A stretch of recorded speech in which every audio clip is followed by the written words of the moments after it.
ini akan mendapatkan sebuah hasil? Maka beliau mengatakan, fahal yakunu ma'at taksiri taksiru bi ayyi wajhin tulaqihim. Mungkin orang lain juga akan mengatakan, dengan wajah yang model bagaimana kamu akan menghadap mereka. Kamu akan menghadap beliau-beliau yang kita hauli pada pagi hari ini. Kita mau menghadap beliau dengan wajah yang seperti apa? Wajah kita berlumuran dosa, wajah kita berlumuran kesalahan. Bi ayyi wajhin tulaqihim, dengan wajah yang bagaimana kamu akan menghadap mereka? Faqultu lahum, maka aku jawab mereka, dhaiful kirami alal khalati maqbulu. Tamunya orang hebat, tamunya orang mulia, ketika datang menghadap orang mulia, maka dengan segala kesalahannya tetap akan diterima. Sallallahu alaihi wasallam. Jadi ini kabar gembira untuk kita hadirin rahimakumullah. Walaupun kita banyak salah, mereka beliau-beliau yang merupakan orang mulia di hadapan Allah tidak akan menyia-nyiakan kita, dan keberkahan beliau kita yakini pasti insya Allah kita akan dapatkan. Amin amin ya rabbal. Kenapa hadirin rahimakumullah? Karena pandangan beliau ini adalah pandangan dari Allah Subhanahu wa ta'ala. Pandangan beliau adalah bukan pandangan sebagaimana pandangan kita. Pandangan beliau-beliau adalah pandangan langsung dari Allah Subhanahu wa ta'ala. Pandangan yang setiap harinya kita mintakan kepada Allah. Fanzur ilal mu'minin nadrah tuzilul ana. Al-Hayy Abdullah bin Husain bin Tahir dalam qasidahnya beliau mengatakan, nadrah tuzilul ana anna wa tudnil muna minna wa kullal nu'tahu fi kulli hin. Amin ya rabbal. Nadrah ya Allah, pandanganmu ya Allah, tuzilul ana, yang menghilangkan segala keresahan dalam hidup kami, yang menghilangkan segala kesusahan dalam hidup kami ya Allah, melalui pandangan-pandangan mereka ya Allah. Nadrah tuzilul ana ya Rabb. Mudah-mudahan kita minta kepada Allah, mudah-mudahan pandangan beliau sampai kepada kita. Amin. Pandangan bukan sembarang pandangan hadirin rahimakumullah. Justru pandangan beliau adalah pandangan ketika melihat orang yang salah, bukan ingin kehancuran bagi mereka yang salah, tapi pandangan beliau adalah pandangan Arhamur Rahimin, pandangan dari Allah Subhanahu wa ta'ala, yang dikatakan oleh salah seorang ulama, idza badat ainul jud bin karimil ma'bud lahiqas syaqiyyu bil mas'ud. Andai saja pandangan rahmat Allah sudah sampai kepada seorang hamba min karimil ma'bud, yang pandangan tersebut berasal daripada al-karim al-ma'bud yaitu Allah Subhanahu wa ta'ala, lahiqas syaqiyyu bil mas'ud, orang yang celaka akan diikutkan selamat bersama orang-orang yang diselamatkan oleh Allah Subhanahu wa ta'ala. Hadirin rahimakumullah. Sayyidina Syekh Abdul Qadir Al-Jailani, seorang wali yang kita kenal dengan karomahnya yang luar biasa, beliau pernah mengatakan seperti ini, wali itu ketika memandang manusia bagaikan memandang anak-anak beliau. Wali itu kalau memandang manusia bagaikan memandang anak beliau. Maksudnya ketika seorang orang tua memandang anaknya dengan pandangan, pasti dengan pandangan yang rahmat. Separah apapun anaknya, yang dipandang adalah pandangan rahmatnya. Kalau mungkin kita ditanya ini adil rahimahullah, mungkin kalau kita ditanya, ketika kita melihat orang yang jelek, yang parah, yang tindakannya jelek parah, mungkin kita akan merasa apa pandangan yang kita lihat? Kita akan melihat mereka dengan pandangan yang jijik. Pandangan kita mungkin pandangan risih. Itu orang banyak dosa, itu orang tukang mabuk. Tapi kalau orang tua yang melihat anaknya sesalah apapun anaknya, yang diharapkan orang tua tersebut adalah anak tersebut mendapatkan hidayah.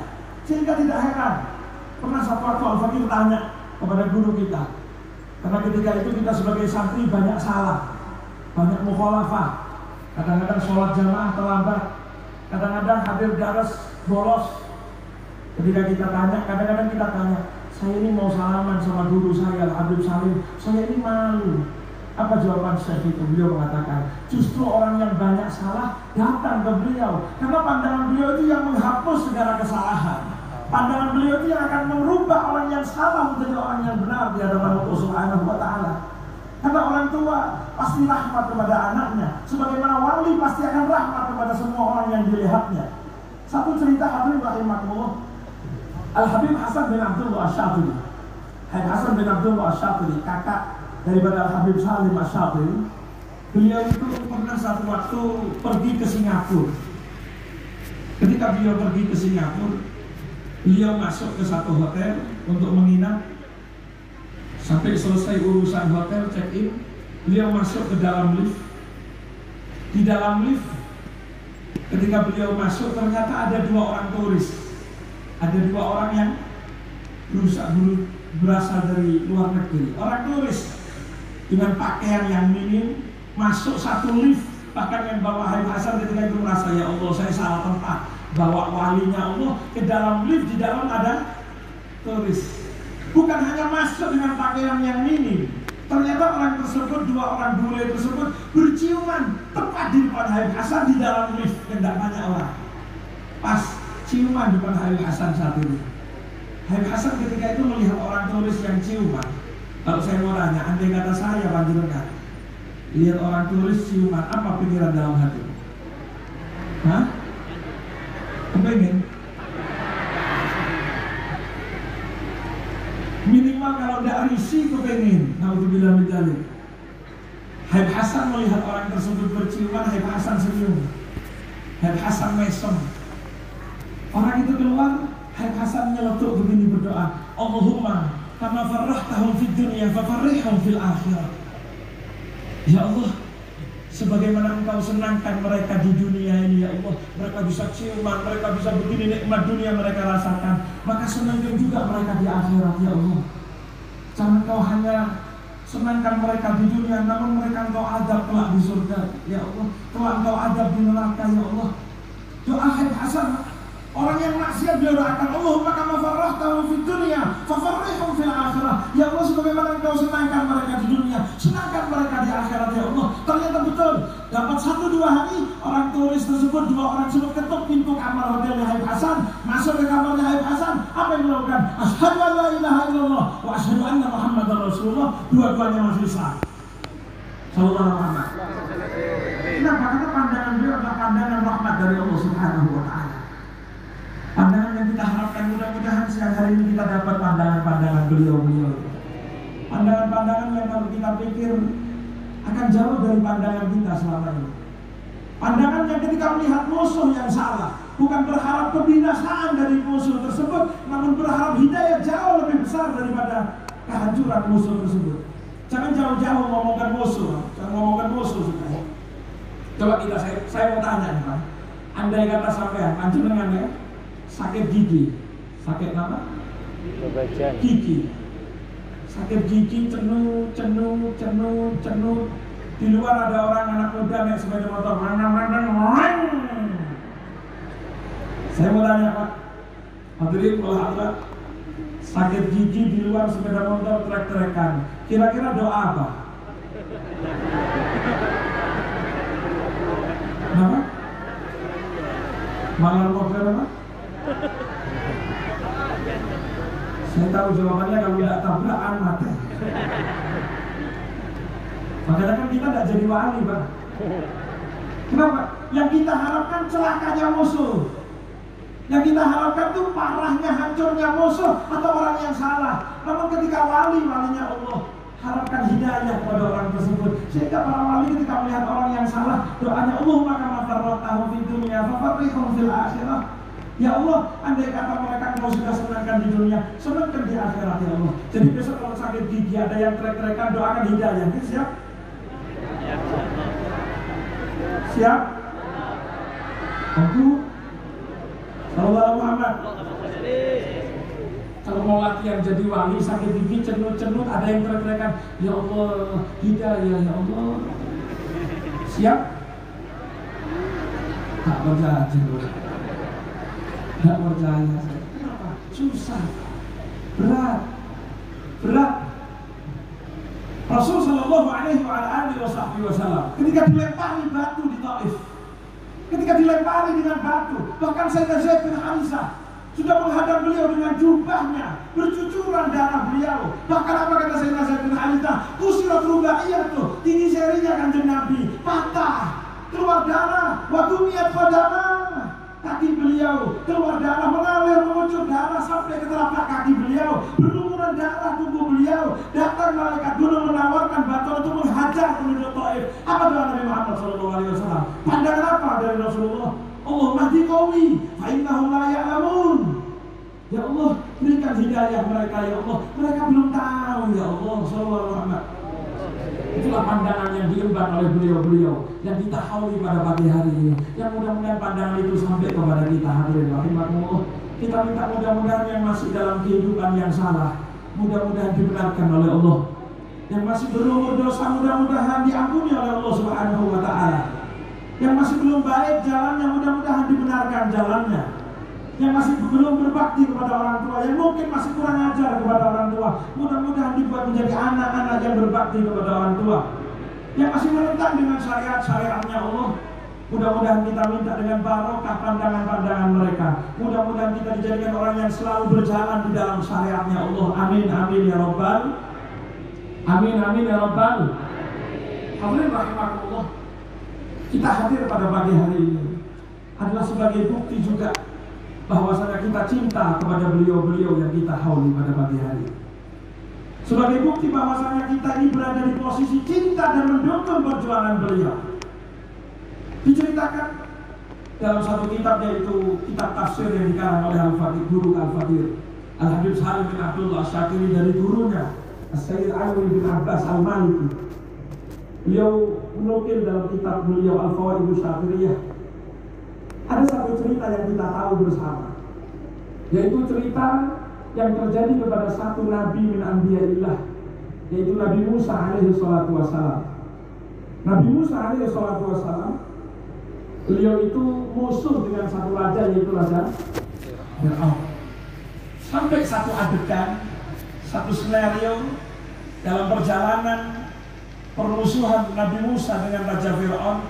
Raja Fir'aun itu sampai menyiapkan tukang-tukang sihir, penyihir, Saharatu Fir'aun, as-sahir. Beliau siapkan penyihir, dia siapkan penyihir untuk melawan Nabi Musa alaihi salatu wassalam. Di dalam surat Thaha, Allah Subhanahu wa Ta'ala ceritakan adegan bagaimana ketika Nabi Musa berhadapan dengan penyihir-penyihir Fir'aun. Ketika Nabi Musa sudah berhadapan dengan penyihir Fir'aun, ada satu cerita kecil Allah sisipkan di dalam surat Thaha, dan tidak ada sedikit pun kata-kata di dalam ayat yang tidak bermakna. Hadirin rahimakumullah. Apa yang Allah ceritakan? Ketika mulai duel, sudah mulai lomba kehebatan Nabi Musa dengan para penyihir-penyihir Fir'aun, Allah ceritakan dengan firman-Nya, qalu imma an tulqiya wa imma an nakuna awwala man alqa.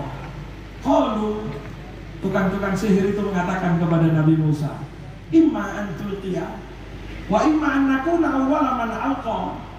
Wahai Nabi Musa, siapa dulu yang mau melempar? Panjenengan dulu yang mau melempar, imma an tulqiya, apakah panjenengan yang mau melempar duluan? Wa imma an nakuna awwala man alqa, ataukah kami dulu yang mau melempar Nabi Musa? Atau kalau bahasa gampangnya, bahasa Jawanya, monggo Nabi Musa, jenengan riyen. Monggo Nabi Musa. Baca nama Quran apa? Ngereng. Oh. Ngereng Nabi Musa ngereng. Tapi nggak tahu penyihir dulu bahasa Madura apa bukan. Karena kan sebagian habaib itu mengatakan bahasa Madura itu bahasa kedua di Ahlil Jannah. Wallahu a'lam. Sallallahu alaihi Muhammad. Penyihir Fir'aun itu mengatakan, qalu imma an tulqiya. Nabi Musa ngereng, panjenengan dimen. Panjenengan dulu wahai Nabi Musa, silahkan. Wa imma an nakuna awwala man alqa, kami dulu wahai Nabi Musa. Qalu ulqu. Apa kata Nabi Musa? Silahkan, kamu lempar. Fa idza hibaluhum wa isyuhum yukhayyalu ilaihim min sihrihim anna tas'a. Fa ujasa fi nafsi khifatan Musa. Dengan cerita yang panjang Allah ceritakan dalam surat Thaha. Apa yang terjadi ya hadirin rahimakumullah? Singkat cerita, akhirnya setelah pertempuran yang begitu hebat, setelah duel yang begitu menegangkan, ternyata para penyihir Fir'aun itu semuanya diberikan hidayah masuk Islam menurut sama Nabi Musa. Apa sebabnya? Al-Imam Al-Qurtubi dan Imam Az-Zamakhsyari dalam tafsirnya dinukil oleh Habib Salim Asy-Syatiri, beliau mengatakan, ta'addabu ma'a Musa, fakana dzalika sabab imanihim. Mereka itu sopan kepada Nabi Musa, mereka itu ngomong ngereng Nabi Musa. Fakana dzalika sabab imanihim, itu jadi sebab hidayah iman mereka di hadapan Allah Subhanahu wa Ta'ala. Jadi iman, hidayah dari Allah turun karena barokah kelihatan hal yang tidak besar, hal yang sepele. Cuma kita ngomong ngereng. Tapi karena kesopanan itu dinilai besar oleh Allah Subhanahu wa Ta'ala. Kesopanan yang mungkin dilewatkan oleh orang begitu saja. Mungkin kalau cerita, para mubalik mungkin kalau cerita, para ulama ketika cerita, mungkin biasanya akan cerita biasa. Akhirnya Nabi Musa tempur begitu saja. Tapi ternyata cerita itu diceritakan oleh Allah sampai 2 kali dalam Al-Quran. Qalu iman tulqiyah, Nabi Musa engkau duluan, apa kami duluan? Kenapa Allah ceritakan sampai 2 kali di Al-Quran? Kenapa? Karena itu jadi sebab iman mereka, sebab hidayah mereka. Kenapa? Perbuatan kecil. Posisi kita di hadapan wali-walinya Allah, posisi kita di hadapan nabi-nabinya Allah, posisi kita di hadapan orang-orang soleh di hadapan Allah tidak akan dibiarkan begitu saja, kecuali pasti ada balasan dari Allah Subhanahu wa Ta'ala. Sallallahu alaihi Muhammad. Sallallahu alaihi Muhammad. Dalam cerita yang lain, hadirin rahimakumullah, Nabi Ibrahim alaihi salatu wassalam.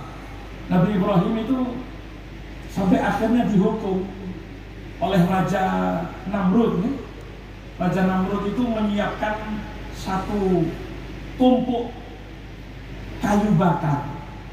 Bahkan dikatakan dalam tafsir-tafsir, kayu bakarnya itu dikumpulkan selama 1 bulan. Selama 1 bulan kayu bakarnya dikumpulkan, disiapkan. Ketika mulai dikobarkan apinya, Nabi Ibrahim tidak didekatkan dengan apinya, tapi Nabi Ibrahim dilempar dari jauh karena api itu sangat menyengat. Bil manjani yurma, Nabi Ibrahim itu dilemparkan dengan manjani ketapel raksasa. Bahkan dalam satu cerita yang lebih lengkap lagi dikatakan, Nabi Ibrahim itu ketika dilemparkan bil manjani, dalam kondisi dilempar, malaikat Jibril turun menawarkan bantuan. Ya Ibrahim, alakah hajat? Nabi Ibrahim, apakah kamu butuh bantuan? Mau saya tolong Nabi Ibrahim? Kata malaikat Jibril. Jadi kondisi darurat terpepet, Nabi Ibrahim ditawarkan bantuan oleh malaikat Jibril. Kalau saya mau tanya, andai kata saya panjenengan jadi Nabi Ibrahim, malaikat Jibril datang, alakah hajah? Mau dibantu? Kira-kira kita jawab apa? Hah? Apa yang kita jawab? Kalau saya mesti jawab, malaikat gak usah nanya, malaikat langsung. Tapi orang yang mempunyai pangkat Khalilullah, karena kemantapan jiwanya kepada Allah, yakin bahwasanya ayat Allah Subhanahu wa Ta'ala berfirman, intan surullaha yang surkum, kalau kalian tolong agama Allah, pasti kalian ditolong oleh Allah. Caranya bagaimana? Bukan urusan kita. Wa may yattaqillaha yaj'al lahu makhraja. Kalau orang takwa kepada Allah, Allah yang carikan jalan keluar. Jangan mikir jalan keluar, karena kita tahu kita di realnya Gusti Allah pasti akan dibantu oleh Allah. Makanya saya heran, mohon maaf, kadang-kadang lulusan pesantren, alumni pesantren belum terjun ke masyarakat sudah bingung. Beb, minta amalan Beb, kenapa? Karena Beb takut disihir Beb. Beb minta amalan Beb, kenapa? Takut disantet. Kok takut disantet? Kalau saya ngajar di kampung Beb, nanti takut ada orang-orang yang tidak senang. Ya Allah, saya bilang, jenengan ini di jalan Allah. Sudah dikasih wirid dengan ulama, mulai di pondok diajarkan wirid ini, diajarkan wirid. Itu baca. Kenapa harus takut? Kita ini berada di jalan Allah. Allah janji intan surullaha yang surkum. Kalau kalian tolong agama Allah, kalian pasti ditolong oleh Allah. Dan jangan tanya bagaimana cara Allah menolong. Kalau kita tanya gimana cara Allah menolong Nabi Ibrahim, kita yang mikir, kita akan mikir mungkin Nabi Ibrahim itu akan diplesetkan oleh Allah, tidak masuk ke dalam kobaran api. Tapi jalan dari Allah tidak masuk di dalam logika kita. Makanya ketika Nabi Ibrahim itu ditolongkan bantuan oleh malaikat Jibril, ya Ibrahim, alakah hajah? Nabi Ibrahim, kamu butuh bantuan? Apa jawaban Nabi Ibrahim? Amma laka fala ilmuhu bihali yughnini an su'ali.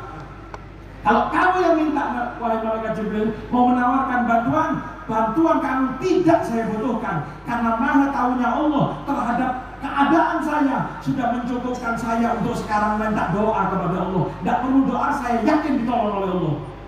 Tapi ini ilmunya Nabi Ibrahim dalam ilmu kepepet. Jangan dipakai dalil.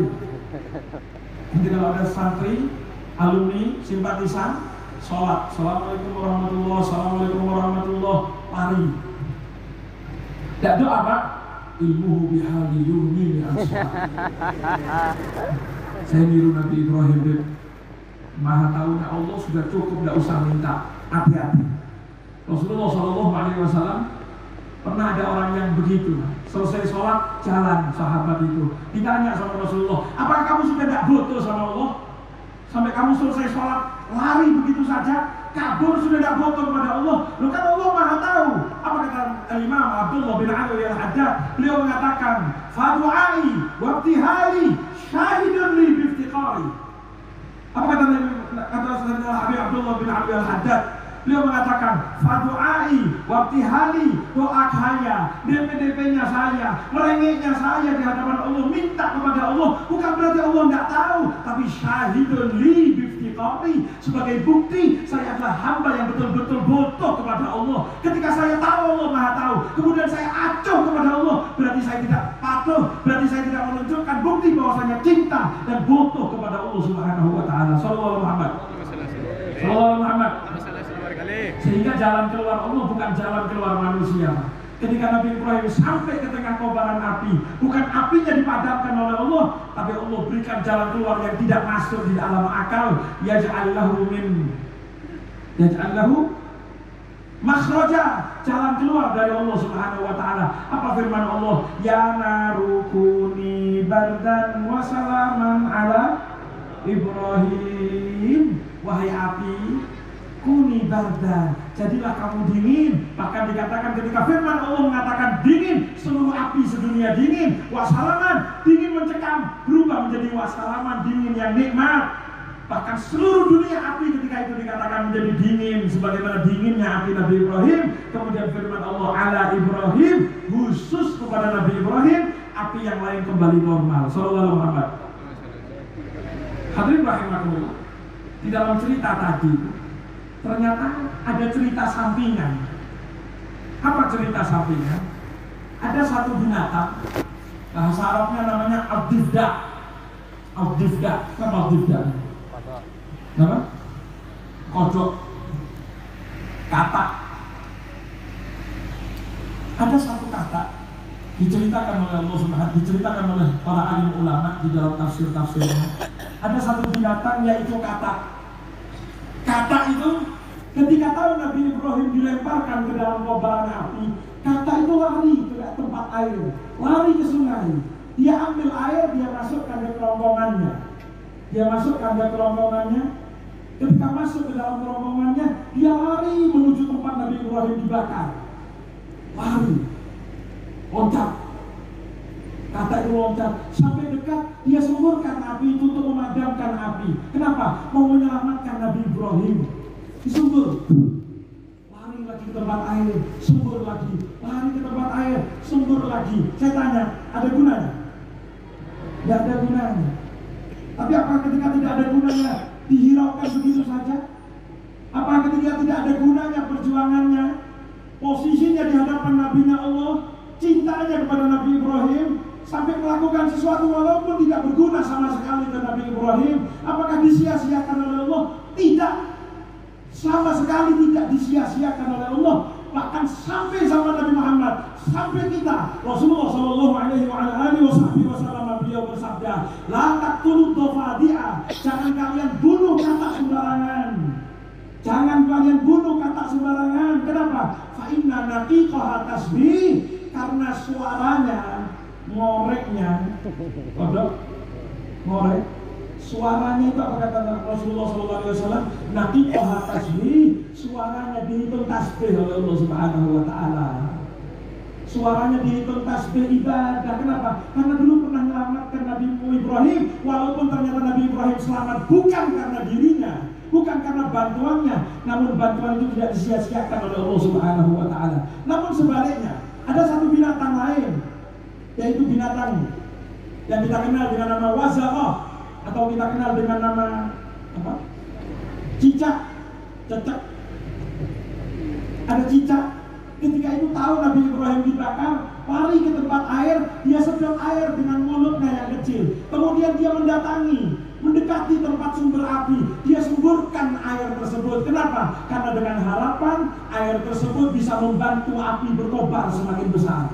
lari ke tempat air, sembur, lari ke tempat air, sembur, lari ke tempat air, sembur. Kekurangan ajaran tersebut tidak dilupakan oleh Allah Subhanahu wa Ta'ala. Posisi ngelawan daripada wali-walinya Allah, melawan nabi-nabinya Allah, melawan orang-orang yang dekat dengan Allah, tidak dilupakan oleh Allah. Hati-hati. Akhirnya sampai zaman Rasulullah Shallallahu Alaihi Wasallam, apa kata Rasulullah Shallallahu Alaihi Wasallam? Beliau bersabda dalam sebuah hadis riwayat Ummu Syarik yang diriwayatkan dalam Sahihul Bukhari. Rasulullah Shallallahu Alaihi Wasallam beliau katakan, kata Ummu Syarik, Rasulullah Shallallahu Alaihi Wasallam amara biqatlil wazaqah. Rasulullah itu nyuruh kita untuk bunuh cicak. Kalau ketemu cicak bunuh, gak apa-apa. Kenapa? Apa kata Ummu Syarik? Beliau mengatakan waqala kana yanfukhu ala Ibrahim alaihi salatu wassalam. Riwayat Sahihul Bukhari. Apa kata Ummu Syarik? Kenapa kita ini disuruh bunuh cicak? Karena cicak itu pernah nyembur api untuk nolong api semakin berkobar bunuh Nabi Ibrahim. Padahal kalau kita tanya, apakah api itu tambah besar dengan semburannya? Tidak. Apakah Nabi Ibrahim berhasil dibunuh? Tidak. Tapi posisi kita di hadapan orang yang dicintai Allah itu akan dinilai oleh Allah Subhanahu wa Ta'ala. Sampai dalam hadis lain Rasulullah Shallallahu Alaihi Wasallam beliau bersabda, man qatala wazaqatan fi awwali darbatin falahu kada wa kada. Rasulullah SAW beliau bersabda, siapa yang ketemu cicak, kemudian dia lempar, kemudian dia tepel, kemudian dia tapel, dia ambil untuk bunuh cicak, sekali pukul mati, falahu kada wa kada, maka dia dapat pahala sekian-sekian. Kalau pukul satu kali luput, dua kali baru kena, falahu kada wa kada dunal awal, mereka dia akan dapat pahala sekian-sekian yang turun daripada pahala yang pertama. Sampai urusan tepelnya dapat pahala. Kenapa? Karena mengambil posisi di hadapan walinya Allah, di hadapan nabinya Allah, menjadi orang yang membantu perjuangan beliau. Maka sekarang pertanyaan selanjutnya, jangan saja cerita mendengar cerita seperti ini. Pertanyaan selanjutnya, kita mau di posisi seperti siapa? Kata apa sih, Kak? Ayo kata rahimakumullah. Ayo. Sallallahu alaihi Muhammad. Ini binatang yang kecil, yang usahanya sama-sama terlihat tidak ada gunanya, tapi tetap diingat oleh Allah Subhanahu wa Ta'ala. Sallallahu Muhammad. Sallallahu Muhammad. Tetap diingat oleh Allah. Pertanyaannya, kita di hadapan beliau-beliau mengambil posisi apa selama ini? Ketika kita pulang ke rumah, ajaran beliau kita terapkan atau kita tinggalkan begitu saja? Beliau tiap hari kasih kita wirid, ayo di pondok begini, beliau kasih amalan begini, beliau selama hidupnya sholat, sholat, sholat, jangan tinggalkan sholat, pulang ke rumah, gak sholat. Kadang-kadang pulang hall, gak sholat. Berarti mengambil posisi musuh dengan perjuangan beliau, wali-walinya Allah Subhanahu Sallallahu Alaihi Muhammad. Al-Habib Abdullah bin Alwi Al-Haddad yang kita kenal rotibnya, yang alhamdulillah santri Sukoharjo setiap hari ya kita baca haddatan ya. Rotibul Haddad dibaca di mana-mana, di mana-mana, luar biasa karangan beliau manfaat. Beliau punya kitab-kitab manfaat. Beliau kitab-kitab namanya Rasail Diniyah. Beliau punya kitab Risalatul Muawanah. Beliau punya kitab, banyak sekali kitab beliau. Apa yang terjadi? Hadirin rahimakumullah, di zaman beliau murid beliau Al-Habib Ahmad bin Zain Al-Habsyi, orang sekelas Hayy Abdullah Haddad nih Pak, dan karangannya sampai sekarang terkenal. Murid beliau pernah kirim surat dari Hautah, daerahnya Al-Habib Ahmad bin Zain, kirim surat kepada Al-Habib Abdullah Al-Haddad, ya Habib, saya minta tolong barangkali ada nuskhoh, barangkali ada salinan kitab-kitab antum. Kok saya tanya orang-orang penduduk kota antum ini tidak ada yang tahu kalau antum punya kitab gitu. Saya mau minta, katanya tidak ada yang punya salinannya. Saya tanya ini tidak punya salinannya. Apa jawab Hayy Abdullah Haddad? Saya yakin penduduk kota saya jangankan punya salinan, mereka itu tahu saya punya kitab, insya Allah tidak tahu. Padahal sekelas Hayy Abdullah Haddad. Kenapa? Apa kata beliau Hayy Abdullah Haddad? Beliau mengatakan antum muddahul qubur. Antum muddahul qubur. Kalian itu adalah pemuji orang kalau orangnya sudah masuk kuburan. Kalau orangnya beliaunya sudah wafat, sudah dimakamkan, baru dipuji setinggi langit. Ketika ditanya, dulu hadir pengajiannya? Ya, alhamdulillah pernah. Kalau ditanya, dulu beliau punya rutina? Ya, sama. Sallallahu alaihi Muhammad. Sallallahu alaihi Muhammad. Sallallahu alaihi Muhammad. Hadirin rahimakumullah, kalau kita mungkin ditanya, beliau dulu punya rutinan, hadir, pernah, tapi tidak rutin sama sekali. Bahkan kadang-kadang ada orang yang dekat, tidak pernah hadir di majelis-majelis beliau. Sallallahu alaihi Muhammad. Ahlan wa sahlan.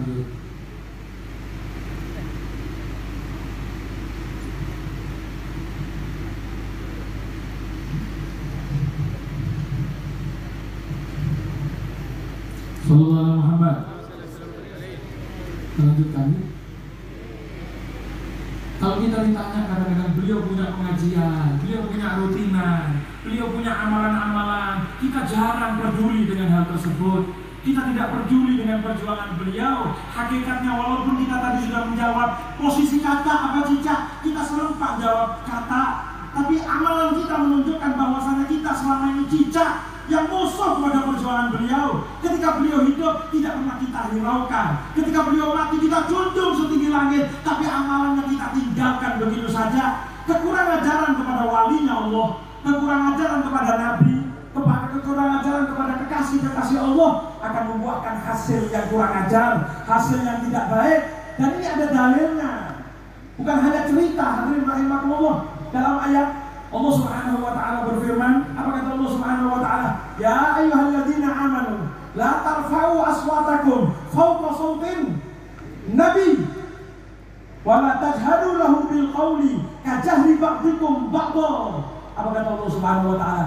Ya ayyuhalladzina amanu, wahai orang-orang yang beriman, wahai orang-orang yang beriman, la tarfa'u aswatakum fawqa sautin nabi. Jangan kamu keraskan suaramu di hadapan Nabi, lebih keras daripada suara Nabi.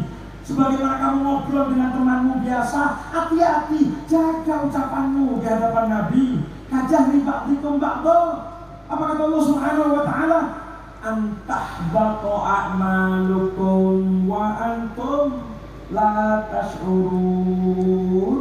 Kalau kamu kurang ajar sama Nabi, kalau kamu berani angkat suara di depan Nabi, berani kurang ajar di depan Nabi, hati-hati kata Allah. Antahbaqo a'malukum, amalan kalian itu akan gugur, akan rontok.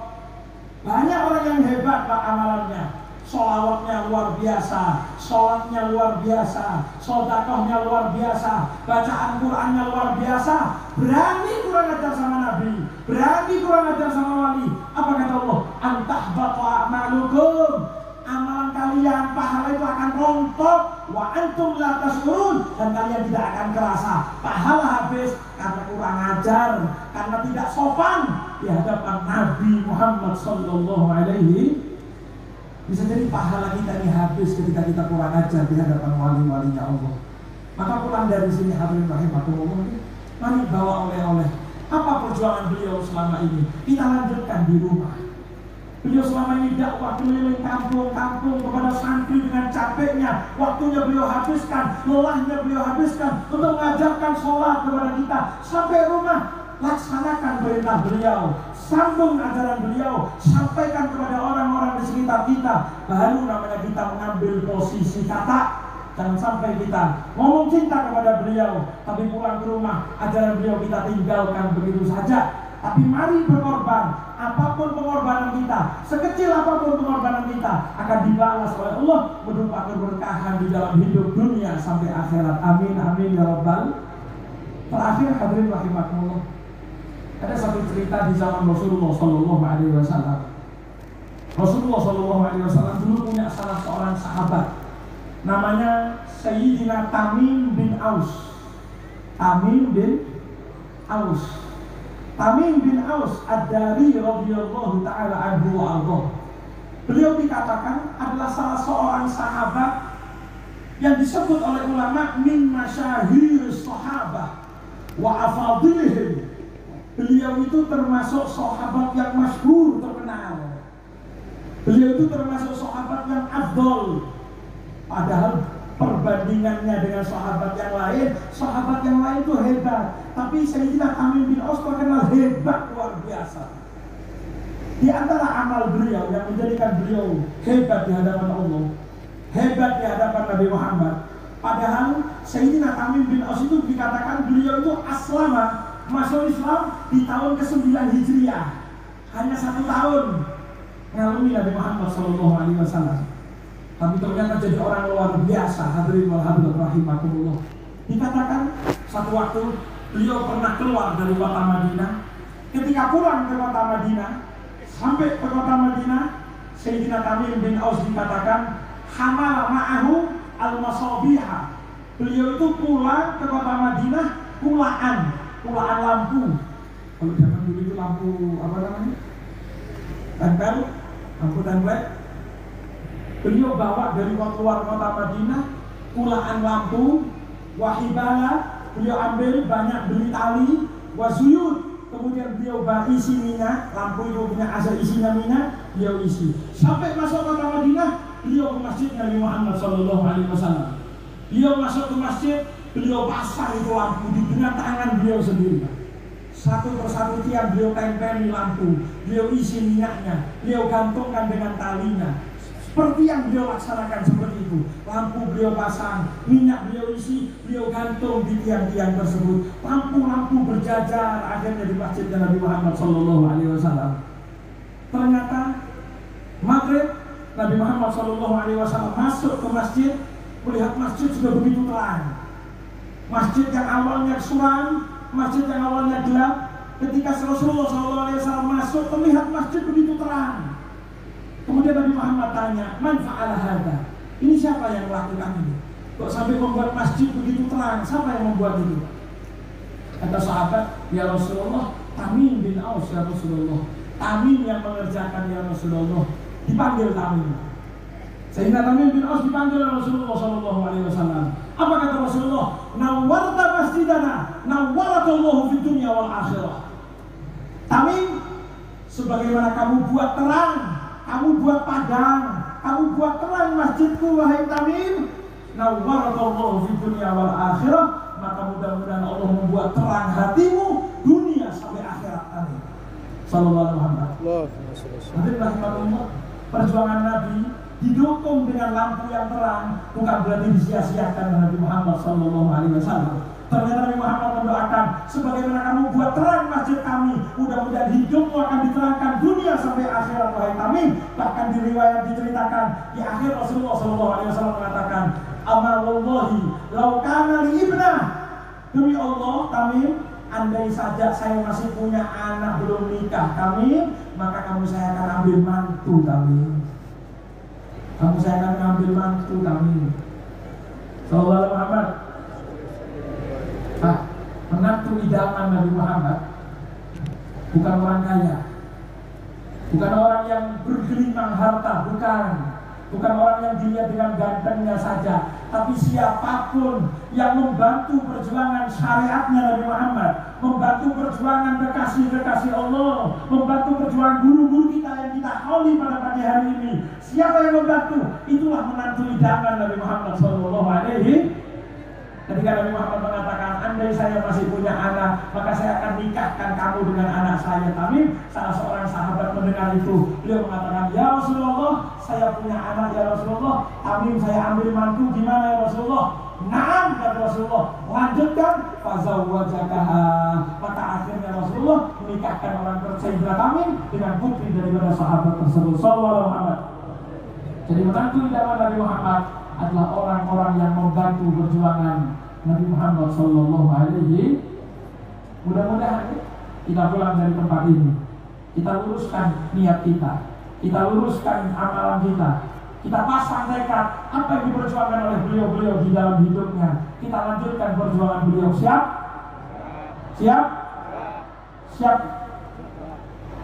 Ayo yang bisa punya ilmu. Jangan harus berceramah di mimbar-mimbar, di podium-podium. Yang bisa ngajar ngaji, ajarkan, teruskan perjuangan beliau-beliau. Yang punya bisa dengan hartanya, keluarkan hartanya, bantu perjuangan-perjuangan syariatnya Nabi Muhammad SAW. Dan mudah-mudahan kita diangkat derajat oleh Allah Subhanahu Wa Taala. Mudah-mudahan pulang dari tempat ini kita dikuatkan oleh Allah Subhanahu Wa Taala menjadi orang-orang yang membantu perjuangan-perjuangan wali-walinya Allah, dan hidup kita menjadi hidup yang penuh barokah. Rabbi fa'fa'na bi barakatihim wahdinal husna bi hurmatihim wa aminna fi tariqatihim wa mu'afatihim minal fitani hadza minni wa afu minkum. Wassalamualaikum warahmatullahi wabarakatuh.